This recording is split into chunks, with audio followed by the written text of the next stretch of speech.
It's Turbo Free for All time, folks. Welcome back to the community action. That is right. We are doing the Meatgrinder mod again. This time it is going to be every 2 minutes someone is eliminated, starting at 8 minutes into this game. And we have taken to mountain clearing, meanful clearing, because I thought the map might be small enough. It still feels big.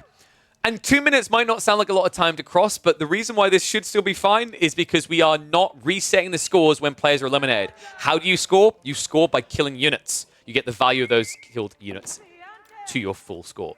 So if you, for example, snowball and you stockpile 3,000 points, you'll keep those 3,000 points, you'll keep escalating it. So killing early can be an advantage, especially if there's a race going on here. Like we've seen situations where two players pile on the same person. You need to flurry in fast and get your fair share of the cake. Otherwise, you might just run into a husk of the remains of a next-door neighbor, right? That guarantees that you are, in fact, going out next. So, player-wise, looking at the rankings here, we have got, I think... Ooh, this is interesting. I think we've got, like, 2 conch-level players, some diamonds, and some unranks. But the unranks are never to be trusted because bar Rumpy, all of them look to be Concord Diamonds. So Rumpy, bless him, dude. Rumpy is like our mascot at this stage. We just keep getting him back in. He's been finding it tough. I actually feel like, dude, we right now, we're Master Splinter. That's what's happening here. I'm a filthy goddamn rat. Because what we're doing is Rumpy was like, I don't understand how you get Castle Age in 7 minutes. And then, bless him, we watched him, like, forget about dropping a mining camp and, oh, Rumpy. Oh, bless him. We love this guy. The efficient half-half mining camp, folks. Oh, I do enjoy having this. It's interesting because I'd say, like, based on his performance in the previous game compared to the first one, I'd say he's improving. We're helping him out here. Last time he was going for the English. This time he chooses the French. That is a...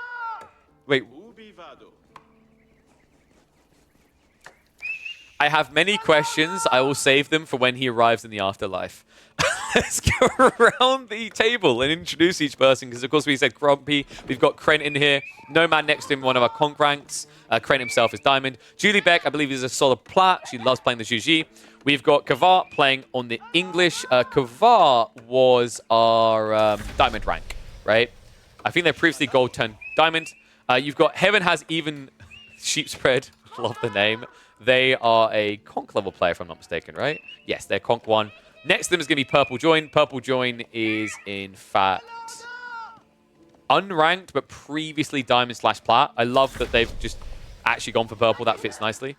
And then Lamette is a former conch rank player, I believe. So, Japanese in this. Double Abbasis is kind of interesting. I wonder how well Abbasis is going to function here, considering that this is going to be a very fast, aggressive game.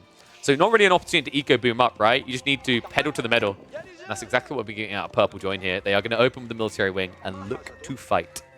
Kavar, already off to a great start here, actually. Yellow. What did he kill? Wait, did he... Well, there's a 90 resource kill here. I'm trying to think what that could be. Because the most logical thing would be Lombos, but he's the only English player here. Malian Scout, maybe? It must be a Malian Scout. Yeah, dude, Krent's Scout going down. That's kind of crazy to think about, is that the Scouts for the Malians cost more, right? So actually, you can kind of screw with the numbers a little bit in the early game. I wouldn't be surprised if Malian pickers use that strategically to try and remove, like, bigger threats as this meta develops. The Kavar, great start here. Military wing play comes out, but that is terrible against the English here. Remember, the English are going to open up with Lombos. Lombos that will beat both the archers and the spears. So, ugly beginning for Pink. We are now just 3.5 minutes away from our first elimination, and this one's going to be fast. Like, I mathed it out. I'm great at maths, guys. I can count to, like, 10. I've got my fingers and my thumbs for that. This goes past that, so I'd use a calculator. This game will be a maximum length of 20 minutes. Really good start from Kavar. These early kills are incredibly important because that timer, like, is going to tick down, and when it does, these scores are not resetting at all. So Lombos are a very valuable premium unit in this early phase of the game when people are not quite ready with their defenses mounted yet. I'm surprised we haven't been seeing similar out of Rumpy. I was expecting to maybe see some Knights coming out, but...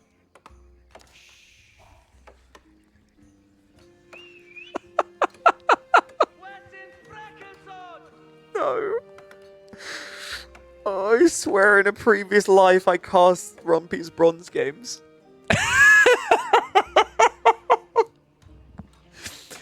He went Chamber of Commerce, not only in a free-for-all that's a maximum of 20 minutes, but he done it on Mountain Clearing that does not have a trade post.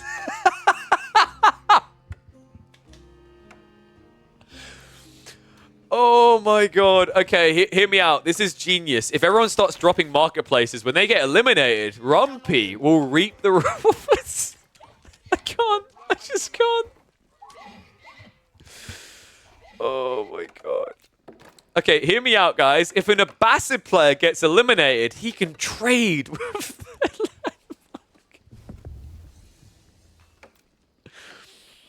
Oh.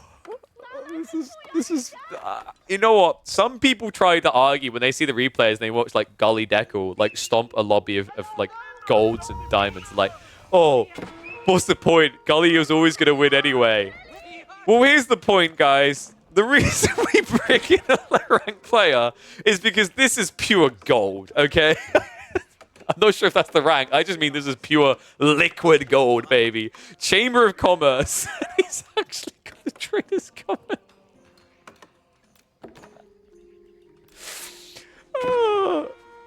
Hey, Rumpy, stop focusing on talking to me in game, talking to me in chat, and focus on in game. What are you even doing in the chat right now? Oh, man. Rumpy doesn't care what the meta is. He doesn't care about your 7-minute castle ages. He doesn't care about your optimal builds. He has his own beautiful way of playing AoE Fall. If he can survive the first 2 rounds, he will have a trade partner. Burgrave in the meantime for Nomad. Makes a lot of sense here. Even as Order the Dragon, it's just that ramp up. You need units ASAP. Nomad is yet to kill anything, and he needs it fast. Gilded Archers walking into Javelins. Maybe a mistake, though. Oh, no. Oh, no. No, no, no. No, this is really bad. Nomad has 40 seconds. He needs that finish. He needs that, just that final touch. The TC was almost enough. He's going to have to die for it. No, no, no. Surely he gets it. Okay, there we go. Nomad is safe, but barely. It's now between Lamet and Rumpy. And wait, Lamet? Are you actually kidding me? He tried for a fast castle build, didn't he? Wait, he got it, but where's the kills? Where's the units right now?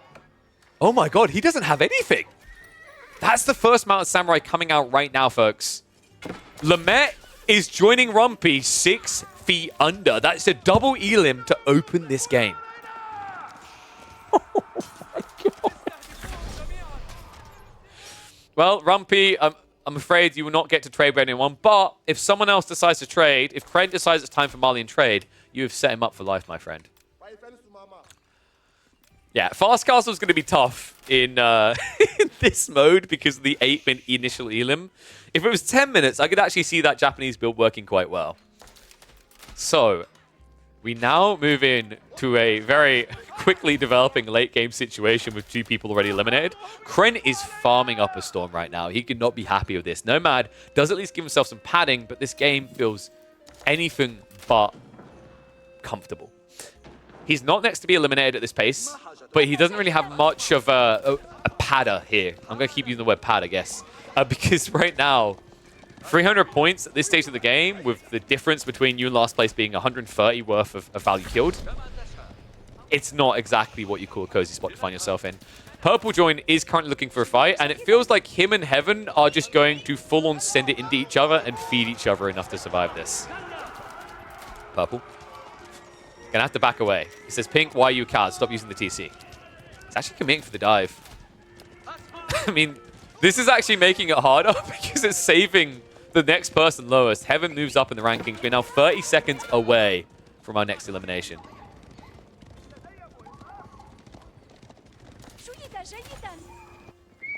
Chicken Umas from Julie. She could actually find quite a few kills. She needs to as well. Diving into English Lombos under TC is difficult, though. However, if I'm Julie, I'm not feeling comfortable right now. It's 20-point difference. She's now up for elimination. She needs to go. Like, she made a mistake, and she knows it. She tried to rotate around the English base. She just needs 1 kill. Chuginu! No! No! She gets it! The Longbow stay in range. Julie barely dodges death. Nomad is eliminated. I cannot believe that, this game mode.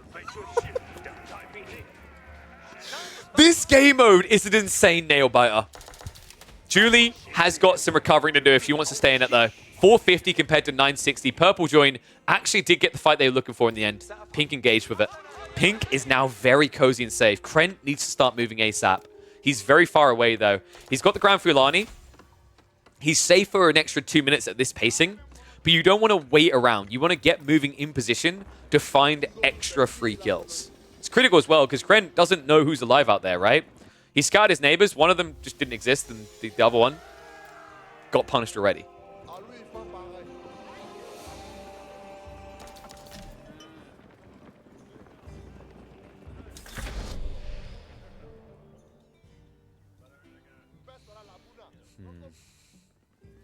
Can Julie deck? Oh, wow.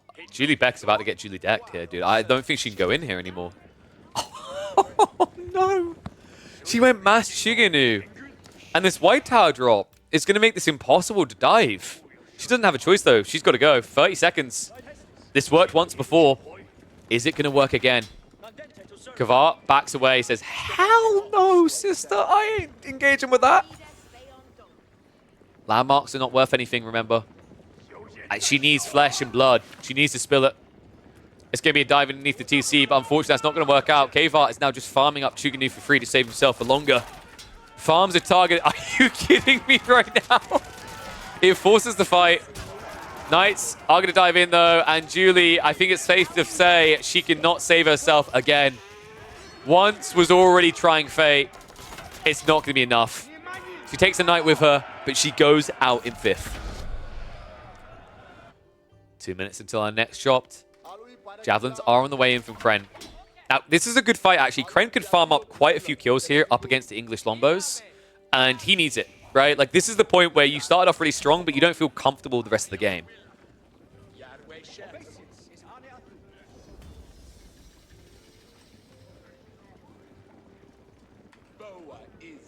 Oh, I'm sorry. Did someone request a timeout? Javs. No timeout for them. Lombos are not going to have a fun time. Love the line formation as well. Krent just min-maxing the damage you can get in there. So gets himself some padding. Purple Join now finds himself in a sticky situation here. Diving Pink space is difficult. Heaven got such a good trade, they're just turtling up at this stage. This is the interesting thing. You have to be very careful when you desperation dive because of the knock-on effect it has. Like, fighting into defenses makes it a lot harder. And it's very feasible for a player in this situation. Like, I don't blame him for this. Pink is just kind of camping because he hasn't got a reason to come in. Or go out, rather. You have a reason to come in, though, and that means he's going to be able to farm you up. Krent still getting some nice trades here up against the Lombos. So don't mind if I do. I mean, this is exactly what Krent wants. I think Kavart's kind of getting baited in because he's paranoid about the farms, right? He's playing Deer as well. But this is exactly what the Malian player needs, especially when his production is so far away. Dive comes in, though. Gulum's on the move. Purple Join. He needs to strike fast here. He needs as many kills as possible. He's only got 15 seconds to work with. But I think it may be a little bit too far. The Gulums with the double strike not going to be quick enough to clear this up. 600 left in it. Krent is finding some return fire kills, though. So Krent will just about get enough to stay alive here. Purple out in 4th. Oh, man. This is so uncomfortable. And the crazy part is Purple with that desperation dive. Pink's playing strategic here, right? That just padded him more. That gave him more wiggle room.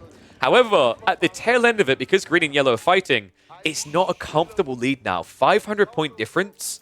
I don't think Pink can afford to stay in anymore. They need to start moving out of the base and taking some trades.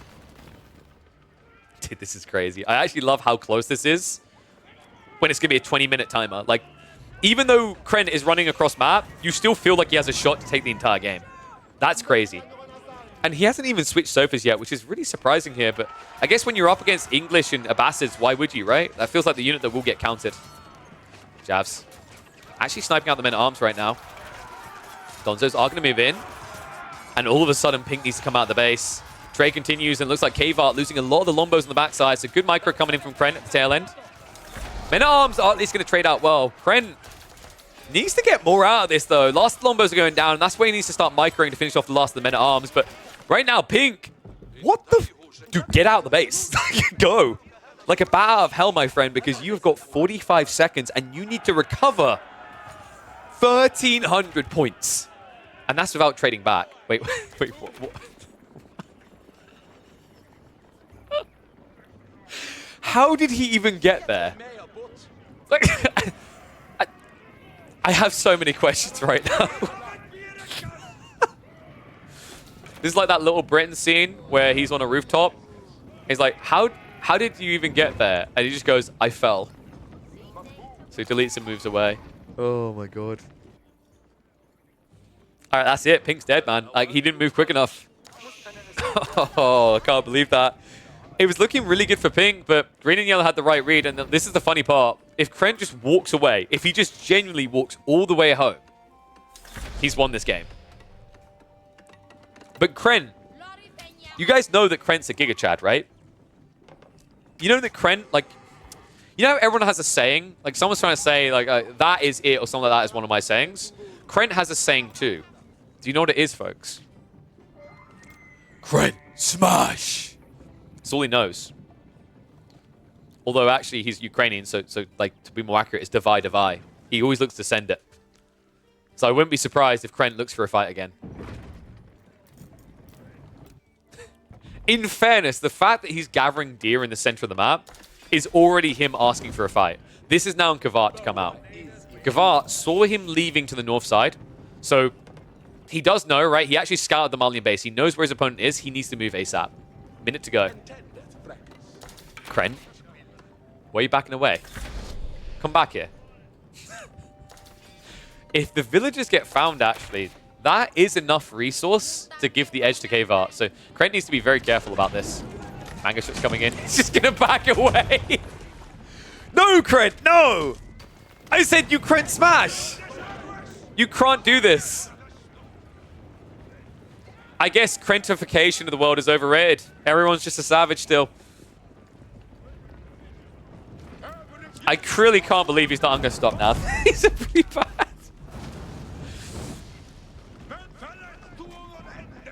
Oh, man. So he gets the kill on the outpost, the kill on the mill. He still needs more. He needs to be fast about it. It's not going to be quick enough, though. Kavart moving in with just a handful of men-at-arms. And they are armless, mate. There's no way. Instead, Kren, he plays it calculated. He plays it safe. He leaves it a little bit too close to the end, but he gets the win. 20-minute free-for-all. I'm loving it. And I can't believe how close this one remained.